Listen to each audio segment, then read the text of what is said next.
దేవుని కాడ అది పెట్టి అఫిడవిట్ పెట్టి దేవుణ్ణి కూడా మోసం చేసి సిగ్గుశరం లేకుండా ఇంకా మళ్ళీ నిన్న వచ్చి రుణమాఫీ అయిపోయిందట. అయిపోయిందా రుణమాఫీ?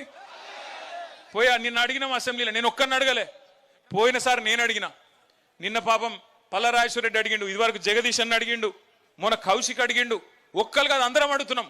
అరే ఒక్క ఊరుకోదాం పారబో, ఏ ఊరంటే ఆ ఊరు నీ ఇష్టం. ముఖ్యమంత్రి సొంతూరా, డిప్యూటీ సీఎం సొంతూరా, ఏ ఊరో మీ ఇష్టం. పోదాం. ఒక్క ఊళ్ళోనన్న రైతులు అందరూ ఒక్క కాడ కూర్చొని మాది అయిపోయిందిరా భయ్ మా రుణమాఫీ అంటే ఆడనే వారేసిపోతాం మా పదవులు అంటే అవతలికెళ్ళి సపోర్ట్ లేదు, స్టడీ లేదు. అంటే ఎంత అన్యాయమైన మాటలు అంటే 49,500 కోట్ల కాడ మొదలైంది రుణమాఫీ కథ. అధికారంలోకి రాగానే కాంగ్రెస్ వాళ్ళు ఎంత కావాలి రుణమాఫీకి అని అడిగినారు బ్యాంకర్లను పిలిచి. వాళ్ళు చెప్పారు దాదాపు 50,000 కోట్లు కావాలి సార్, 49,500 కోట్లు కావాలని చెప్పినారు. మూడవ రోజుకే ముఖ్యమంత్రి గారు మైకు పట్టుకొని ఏముంది 40,000 కోట్లు ఒక్క సంవత్సరం కడుపు కట్టుకుంటే కట్టి పారేస్తా అన్నాడు. నేను అనుకుంటే రెండు ఆశ్చర్యమైంది నాకు. ఒకటి 9,500 కోట్లు ఎవడెత్తుకపోయింది మొదలు అర్థం కాలేదు. మొదలు బ్యాంకర్లకేమో 49,500 కోట్లు అని చెప్తివి, 3 రోజుల క్యాన్లకి 9,500 కోట్లు ఎగిరిపాయి, అదొకటి ఆశ్చర్యం. రెండవది ఒక సంవత్సరం కడుపు కట్టుకుంటే 40,000 కోట్లు వస్తాయట. ఇది మాకు తెలియకపోయా, 10 ఏళ్ళు ఉంటే కూడా మాకు తెలియకపోయా. అంటే 40,000 కోట్లు ఇచ్చేస్తా అన్నాడు ముఖ్యమంత్రి గారు.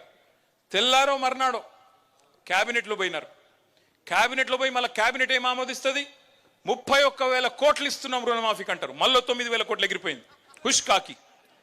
ఆడికెళ్ళి అసెంబ్లీకి వచ్చింది మా బట్టన్న ఓ బ్యాగ్ పట్టుకొని వచ్చిండు. ఇక బ్యాగ్ చూడంగానే పాపం రేవంత్ రెడ్డికి పాత జ్ఞాపకాలన్నీ గుర్తుకొస్తున్నాయి అనుకుంటా. పాత జ్ఞాపకాలన్నీ పాపం ఉన్నాయి కదా, మంచి మంచి జ్ఞాపకాలు. సో ఆ బ్యాగ్ పట్టుకొని చూస్తే ఆ బ్యాగ్ ఓపెన్ చేస్తే ఏమున్నది, బ్యాగ్ తెరిస్తే 26,500 కోట్లట రుణమాఫీకి. ఇది పోయిన సంవత్సరం చెప్పిన మాట, పోయిన బడ్జెట్లో. ఈ బడ్జెట్లో ఏం చెప్పిన ఎరికేనా? 20,000 కోట్లు కట్టేసినా అయిపోయింది రుణమాఫీ అంటాడు. ఎక్కడ 50,000 కోట్లు, ఎక్కడ 20,000 కోట్లు, మధ్యలో 30,000 కోట్లు ఎక్కడ పోయినాయి? ఎక్కడికి? 40 సార్లు ఢిల్లీ ఓడు అంటే మామూలు ముచ్చట్నా? 40 సార్లు ఢిల్లీ పోతే పోయినప్పుడల్లా కనీసం 500 కోట్లు 600 కోట్లు వేసుకపోవాలి కదా, లేకపోతే తెల్లారి ఇక్కడికి వచ్చే వరకు మళ్ళీ పదవి ఊస్టింగే కదా. అవి ఆడికి పోతున్నాయి పైసలు. 30,000 కోట్లు రైతులు ఎక్కడ పోయినాయి అంటే టింగు అనుకుంటే ఢిల్లీలో రాహుల్ గాంధీ ఖాతాలా, ఖర్గే ఖాతాలా, ప్రియాంక గాంధీ ఖాతాలా అక్కడ పడుతున్నాయి.